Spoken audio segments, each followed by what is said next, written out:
Salut, tu t'apprêtes à voir une vidéo de la série Philotalk dans laquelle je m'intéresse au ressenti et à la vie des étudiants et étudiantes de philosophie. Si tu es toi-même étudiant ou étudiante, ou alors si tu es en terminale et que tu te poses quelques questions sur tes études à venir, alors cette série de vidéos est faite pour toi. J'espère que ces vidéos pourront t'inspirer, te motiver ou alors te remotiver pour cette belle matière qu'est la philosophie.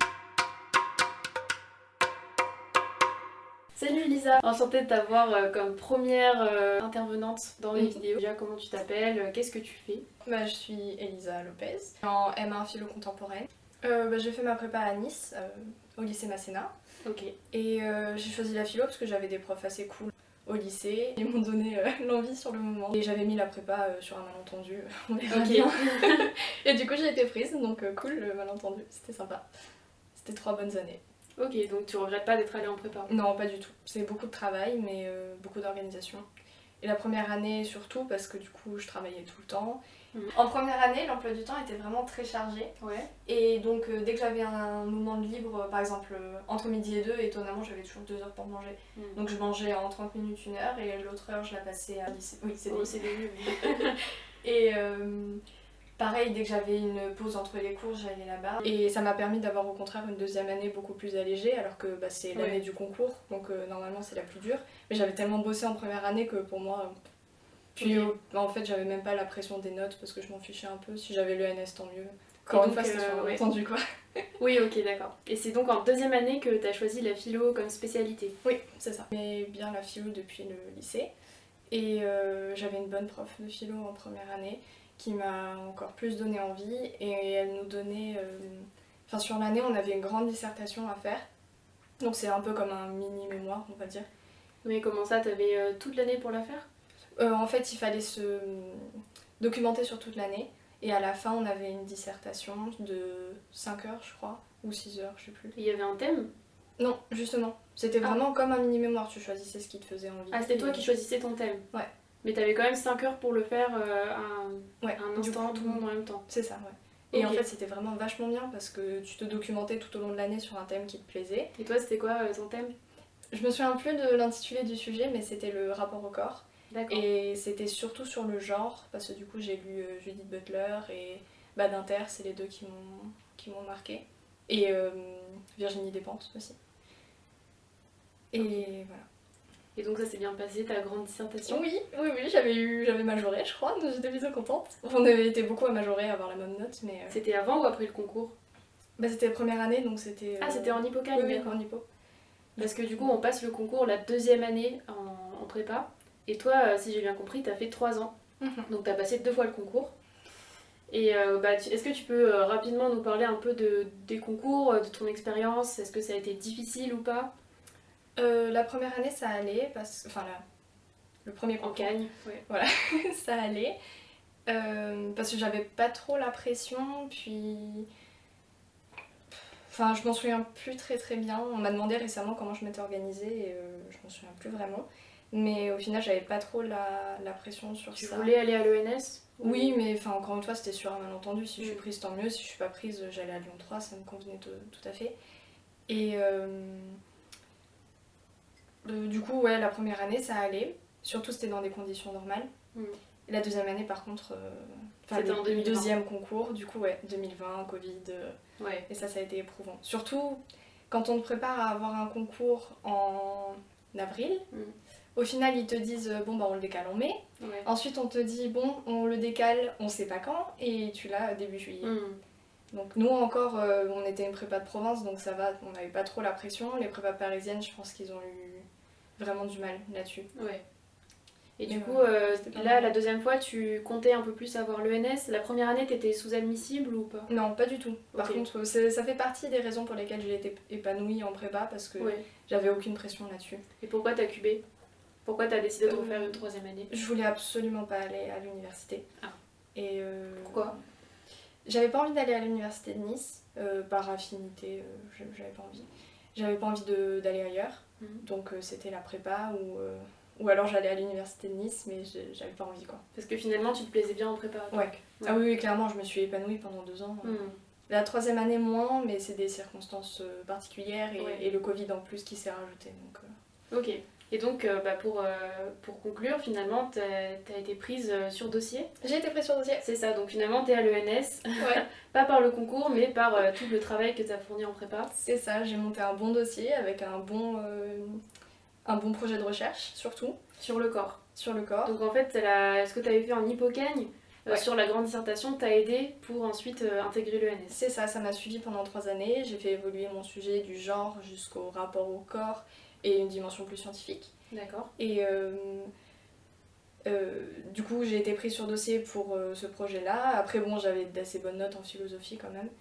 Et on est 2 à avoir été pris, pardon, parce que l'autre c'est un garçon. Ok. Et voilà, du coup c'est... Et comment ça t'est venu cette idée de travailler sur le corps? C'est comme ça, d'un seul coup, tu t'es réveillée un matin, tu t'es dit que tu voulais travailler sur le corps? Je m'en souviens plus trop, je pense que... Enfin, le corps c'est un peu le premier champ d'expérimentation parce que c'est ce qu'on est. Et à la fois on l'est pas vraiment parce qu'on n'aime pas forcément son corps. Du coup on est un peu... Soit on est bien dans son corps et tout va bien, soit on se sent prisonnier de notre corps. Et c'était ça qui m'intéressait particulièrement, ce rapport dualiste mais violent avec notre corps. D'accord. Donc, voilà. Donc ça c'est le thème que du coup tu vas développer dans ton mémoire. On y reviendra un peu plus tard, mais est-ce que tu peux nous dire un peu comment s'est passé l'aspect philo en prépa? Et est-ce que ça t'a plu? Est-ce que ça t'a aidé à avoir un champ de vision très global dans la philo? Ou plutôt quelques thèmes en particulier? Qu'est-ce que ça t'a appris? Beaucoup de choses parce qu'au final on a un thème en particulier, mais notre prof elle nous faisait voir un tas de choses et non vraiment c'était super enrichissant. J'avais 11 heures de philo par semaine au total.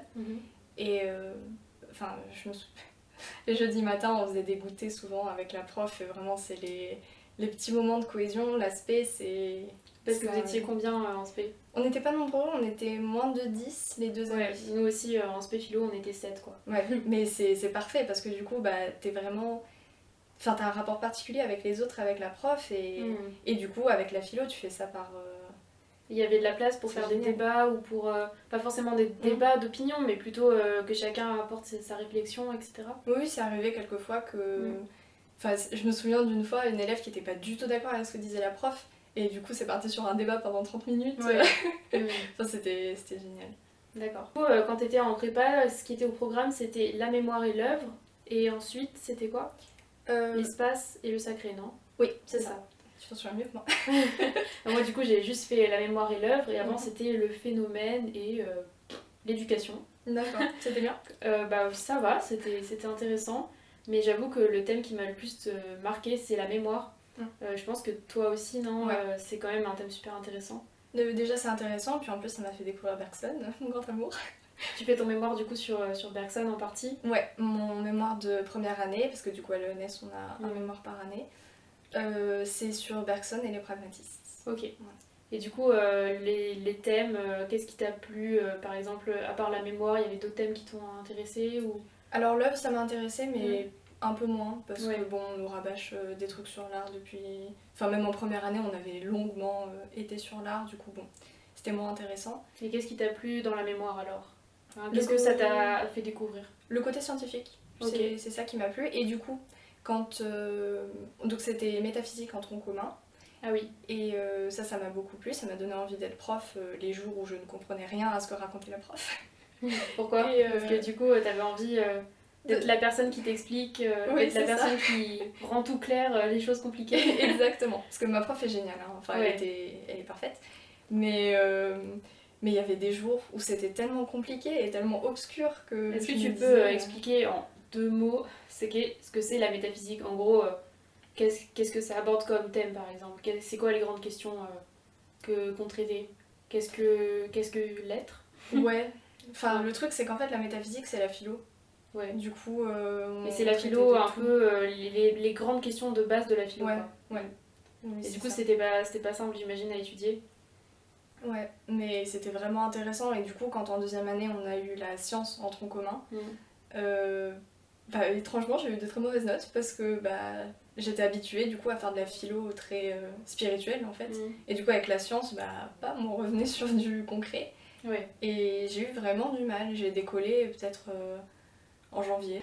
Mais ça te dérangeait pas de faire de la philo très abstraite justement quand tu travaillais sur la métaphysique? Non, au contraire. La première note, je me suis ramassée. J'avais eu 6, je crois, ou vraiment une note très très très basse. Ou plus, enfin je sais plus. Oui, comme tout le monde en prépa, on commence souvent avec des notes en dessous de la moyenne au début. Mais j'ai vite décollé quand j'ai compris de quoi il s'agissait. Parce que tu disais que ce qui t'intéressait c'était le corps, et du coup c'est quand même quelque chose de très concret. Et là, c'est des réflexions qui n'ont pas trop de rapport avec le corps, parce que la métaphysique, comme tu as dit, est dualiste. Donc il y a l'âme et le corps. Et donc dans la métaphysique, on s'intéresse pas trop au corps, j'imagine. On s'intéresse plutôt à l'être, aux essences des choses, à l'esprit. Mais comment tu as pu concilier ça dans ta réflexion Ce qui me plaisait, c'était le rapport entre corps et esprit. Donc au final, c'était ça qui était intéressant dans la métaphysique, c'est que je pouvais étudier une partie, puis l'année d'après en sciences, je pouvais traiter plutôt le corps. Donc in fine, rejoindre les deux. Donc finalement, tu critiques un peu la métaphysique. Tu t'es allé un peu au-delà de cette pensée philosophique, métaphysique. Pour préciser, c'est la pensée un peu qu'on associe à Descartes, j'imagine, ou enfin même dès l'origine depuis Platon. Oui, c'est ça. C'est quand même un gros morceau de philosophie. Oui, après, Bergson, il est quand même... Platon et Bergson sont deux dualistes, donc... Oui. Mais Descartes... En fait, l'intitulé de mon sujet, c'est le dépassement du dualisme cartésien dans le bergsonisme et le pragmatisme. Donc je vois plutôt en fait l'influence de Descartes à travers les siècles et comment les auteurs essayent de s'en débarrasser. Donc voilà, c'est plutôt ça. La prof avait dit hey, regardez le film Mon oncle d'Amérique, c'est vachement bien. Et un jour j'ai eu une insomnie, je me suis réveillée 5h ou 4h30, je sais plus. J'arrivais plus à dormir et je me suis dit bon bah autant exploiter ce temps. Oui, parce qu'on fait beaucoup d'insomnie en prépa, il faut le dire, la prépa c'est quand même un endroit où on stresse. Pour le coup c'était ma première insomnie, donc ça va, moi je l'ai pas vécu comme ça. Pas trop, d'accord. Mais oui, il y a beaucoup de gens autour de moi qui dormaient pas beaucoup. Donc c'est quoi ce film Mon oncle d'Amérique? Je connais pas moi. Donc c'est un film d'Alain René de 1980 et en fait c'est super intéressant. Bon, c'est spécial, le jeu d'acteur est vraiment spécial. Et je pense qu'il a un intérêt parce que c'est pour faire ressortir les comportements. Enfin, il faut le voir pour comprendre ce que je suis en train de dire. Donc je vais pas trop épiloguer là-dessus. Mais. Et ça parle de quoi Alors, en fait, on suit 3 personnages et en même temps, il y a un scientifique qui expose qui explique comment fonctionne le cerveau, le comportement et surtout le comportement en société. Et en fait, le parallèle permet de voir ces 3 personnages un peu comme des cobayes de ce qui est expliqué. Il y a plein de scènes où les personnages sont transformés en souris par exemple. Et ok. Tu l'as jamais vu? Non, je l'ai jamais vu. Faut que tu le vois. Et je l'ai regardé hier, il sort d'être bien dans le truc. Et c'est quoi les 2 autres personnages?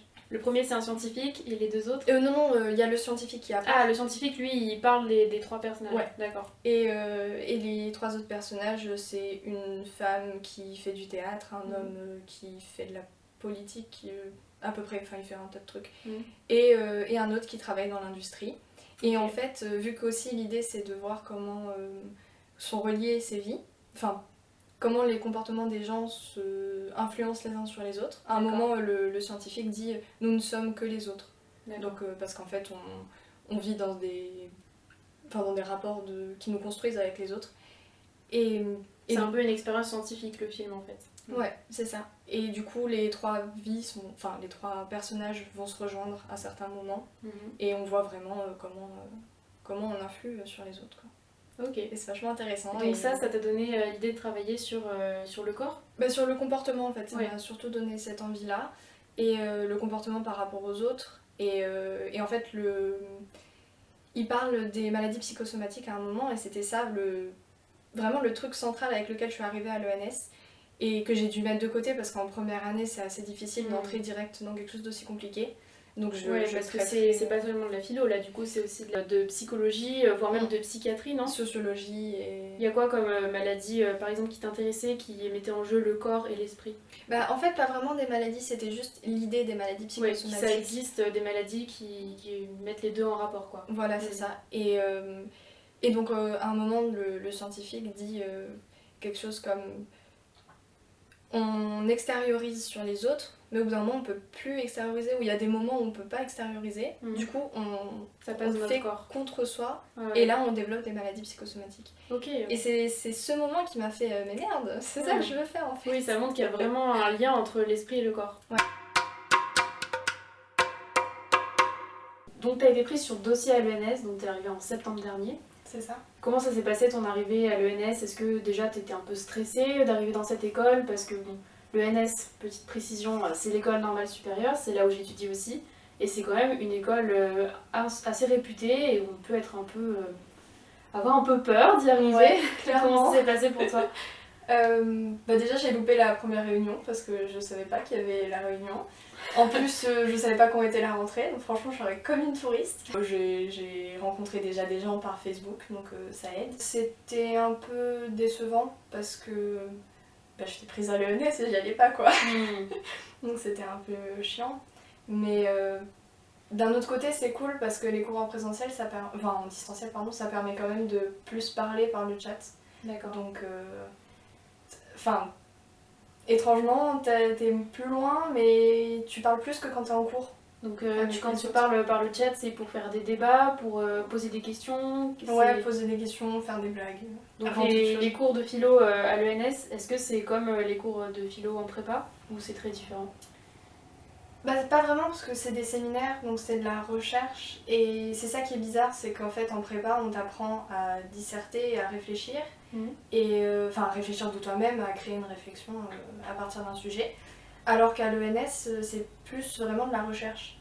Et donc cette petite marche entre les deux, elle est difficile à passer quand t'as pas conscience, parce que tu comprends pas trop ce que t'es en train de faire. Ouais. Et une fois qu'on t'a dit non mais c'est normal, tu fais de la recherche maintenant, après ça va mieux. D'accord.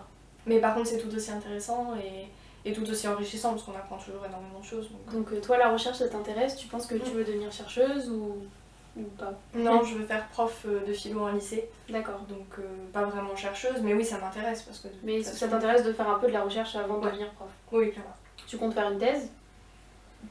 Oui, pourquoi pas. D'accord. Ça on verra. En fait on verra surtout où est-ce que j'en arrive avec mon mémoire en 2e année. Oui. Parce que si j'arrive pas à aller au bout de mon intuition, j'aimerais bien continuer en thèse. Parce que du coup tu dois écrire un mémoire en M1 et en M2. C'est ça. Et tu vas faire le même mémoire que tu vas continuer? Ouais. D'accord. Oui, là en fait je voulais faire directement sur le rapport au corps et surtout le rapport violent avec notre corps. Mais déjà moi et mon corps ça va mieux. Et donc j'ai un peu plus de mal à me questionner sur ça. Oui, parce que ça partait vraiment de ta propre expérience, tes questionnements. Oui. Et donc en M2, il faudra en faire un autre et je compte prolonger. Donc en M1, on m'a dit il vaut mieux faire sur des auteurs histoire de te construire un bagage philosophique et savoir de quoi tu parles. Donc toi, tes auteurs, c'est Bergson, James et Dewey. D'accord. Donc Bergson, c'est un philosophe dualiste du début du XXe siècle. Ouais.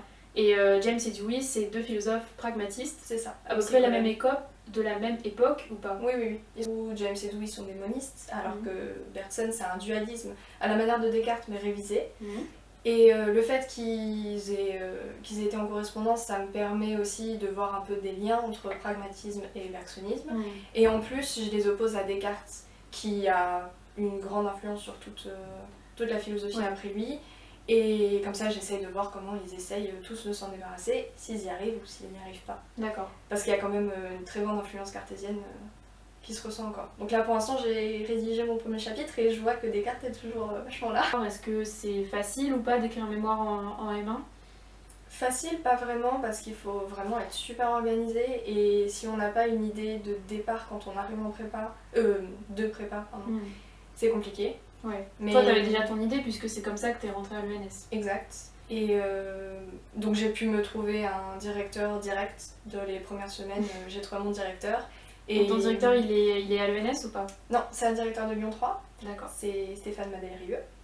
Grand spécialiste des pragmatistes. Et de Bergson.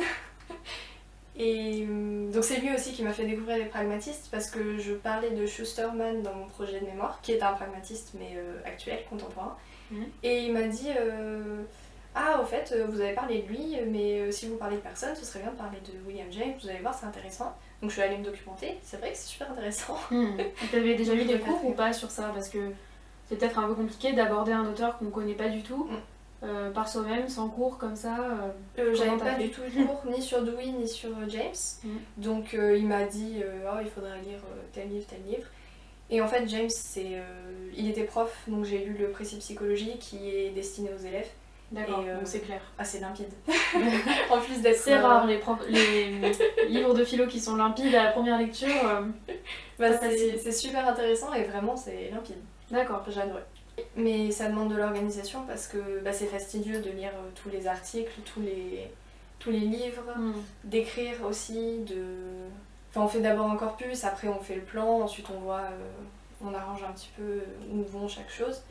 Mais c'est difficile d'organiser tout ça. Et comment tu trouves le temps tu te dédies certaines heures où tu vas travailler sur le mémoire?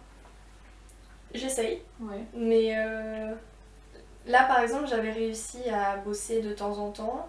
Et pendant les vacances je m'étais dit là en une semaine j'écris le premier chapitre. D'accord. Et du coup j'ai écrit le premier chapitre.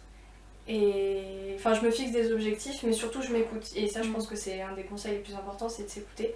Parce que quand on n'a pas envie, ça sert à rien. On va pas être productif et juste on va se faire du mal, on se sera pas reposé.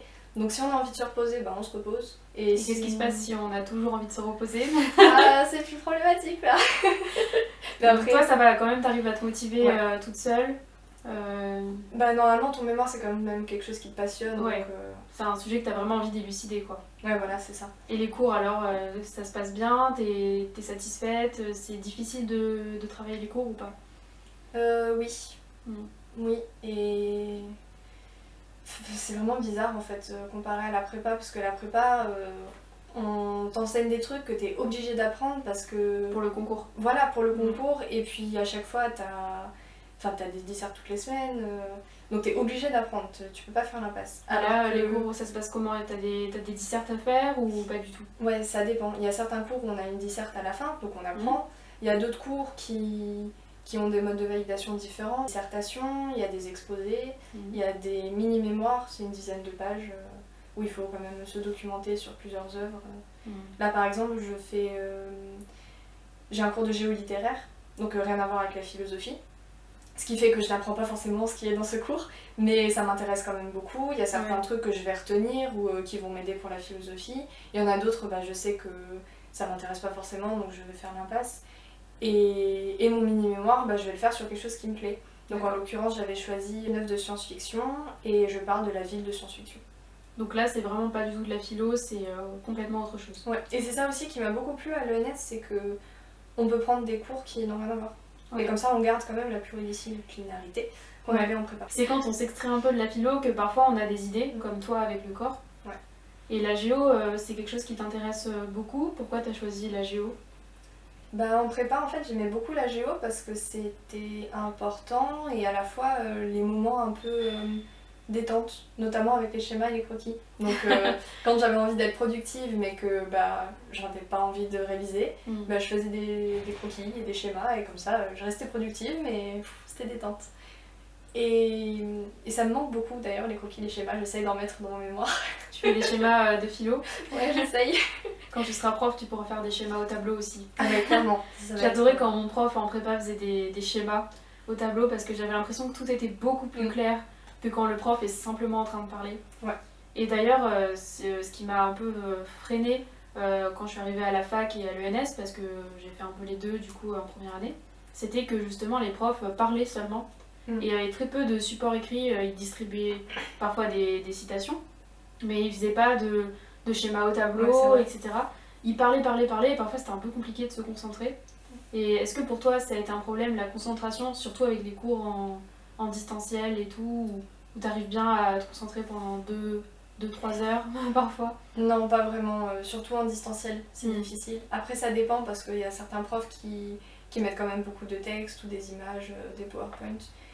Mais c'est vrai que oui, en plus on fatigue, au bout de 2 heures j'ai la tête qui tourne, 2 heures d'écran, j'en peux plus. Tu m'as dit que tu parlais un petit peu aux gens de l'ENS grâce au réseau.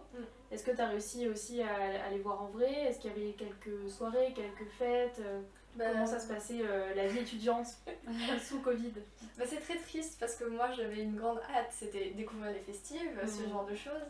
Et donc j'ai pas pu. Après on fait des goûters de temps en temps. Et les soirées bof à cause du couvre-feu. Ouais. Puis même, enfin j'ai pas trop envie de me mêler avec trop de gens. J'évite de voir trop de gens de moi-même. Et... Mais oui, même par message. Puis quand ça va mal, tu parles, tu dis tout aux autres et ça va beaucoup mieux. Et ça c'est vraiment un truc important en prépa ou plus tard, faut en parler. C'est si ça va pas... Même juste discuter parce que tout le monde est dans cette situation. Et bah si t'en parles pas, tu gardes pour toi et tu te dis qu'il y a que toi qui va mal alors que pas du tout. Alors du coup, tout à l'heure, tu nous as dit que tu voulais être prof. Donc quand on fait une prépa et qu'on fait l'UNS, on a cette possibilité de passer l'agrégation et d'être enseignant ou enseignant-chercheur. Mais sinon, il y a d'autres métiers qui sont possibles. Toi, pour le coup, tu veux vraiment être prof. Ouais. Et est-ce que pour toi, c'est vraiment une vocation? Oui. Ouais, on peut vraiment dire ça. Ça fait longtemps que j'ai envie, puis de toute ma scolarité, j'ai toujours été Bon déjà, j'ai toujours été déléguée. Et, mais vraiment la déléguée maman poule qui prenait soin de tout le monde, qui envoyait les fiches, qui réexpliquait pour ceux qui n'avaient pas compris. Ce moment où je comprenais rien et je me disais non, moi je veux faire comprendre quelque chose aux gens. Parce qu'il y a plein de gens qui me disent mais je comprends pas, la philo ça sert à rien, pourquoi on fait ça? Mais en fait, je pense qu'ils pensent que la philo ça sert à rien parce que la philo elle t'apprend à vivre. Donc si t'as pas conscience de ça, t'as l'impression de juste dire des banalités, puis peut-être que si t'as pas le prof, enfin certainement, si t'as pas le prof qui amène bien les choses, bah forcément tu vas pas aimer la philo. Mais moi je vois vraiment ça comme la possibilité de donner des outils aux élèves pour apprendre à mieux vivre. Dans mon lycée, on avait le vendredi après-midi un truc où on pouvait choisir des cours qui nous plaisaient, de plein de matières qu'on ne faisait pas d'habitude. Ah, trop bien. Et comme ça, bah, justement, ça nous ouvrait des portes, on voyait ce qui nous plaisait, etc. Donc moi j'avais pris philo avec un prof qui était génial. Enfin, c'est vraiment le philosophe barré, le stéréotype. Mais il était génialissime. Et donc ça m'a donné envie dès le départ. Toi, tu voudrais être quel genre de prof de philo? Un peu cette prof barrée? Non. Plutôt une prof carrée qui t'explique tout? Bah pas vraiment carré, mais la prof cool. Puis de toute façon, je pense que je vais commencer assez tôt si je fais pas de thèse et que je passe le CAPES dès l'année prochaine. Enfin j'espère commencer tôt. Donc l'année prochaine je fais mon M2 et je passe le CAPES. D'accord. Et l'année d'après, si j'ai eu le CAPES, tant mieux. Si je l'ai pas eu, je passerai le CAPES et l'agrégation en même temps. Et même si tu as eu le CAPES, tu passes quand même l'agrégation? Oui. D'accord. Et donc après ça, tu devras décider entre travailler ou faire une thèse. Si il me semble que quand tu fais une thèse, t'es quand même obligé de faire quelques cours. Oui, mais à la fac. Ouais, voilà, c'est ça. Tu dois être chargé de t'aider ou des trucs comme ça. Je pense. Mais faire une thèse et des cours en même temps, je pense que... Enfin, des cours à plein temps, je pense que c'est compliqué. D'accord. Donc ça, tu sais pas encore si tu voudrais enseigner, parce que du coup, t'enseignerais dans 3 ans, quoi. Ouais. Ça serait rapide. Ouais, ça fait un peu peur, mais... Et du coup, t'as hâte de commencer à travailler? Ouais, vraiment. Ça va être cool.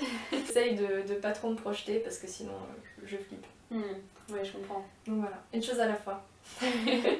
Donc si tu devais donner un conseil aux étudiants de philo ou aux futurs étudiants de philo, qu'est-ce que tu dirais? Et surtout être super organisé, parce que c'est la clé de savoir prendre du temps pour soi aussi. Et que si on aime la philo, parce qu'en première année, je me suis demandé est-ce que je veux faire histoire géo parce que ça m'intéresse, et tout le monde disait ah, il y a plein de débouchés, ou faire de la philo. Et il y a quelqu'un qui m'a dit non, mais si t'aimes la philo, réfléchis pas en fait, pas en philo. Et tu regrettes pas du tout? Non, pas du tout. Bon bah merci beaucoup d'avoir été avec nous. Avec plaisir. Et je te souhaite bon courage pour la suite et surtout de t'éclater pour l'écriture du mémoire. Et une chose à la fois, tu finis ton mémoire et ensuite on verra. C'est ça.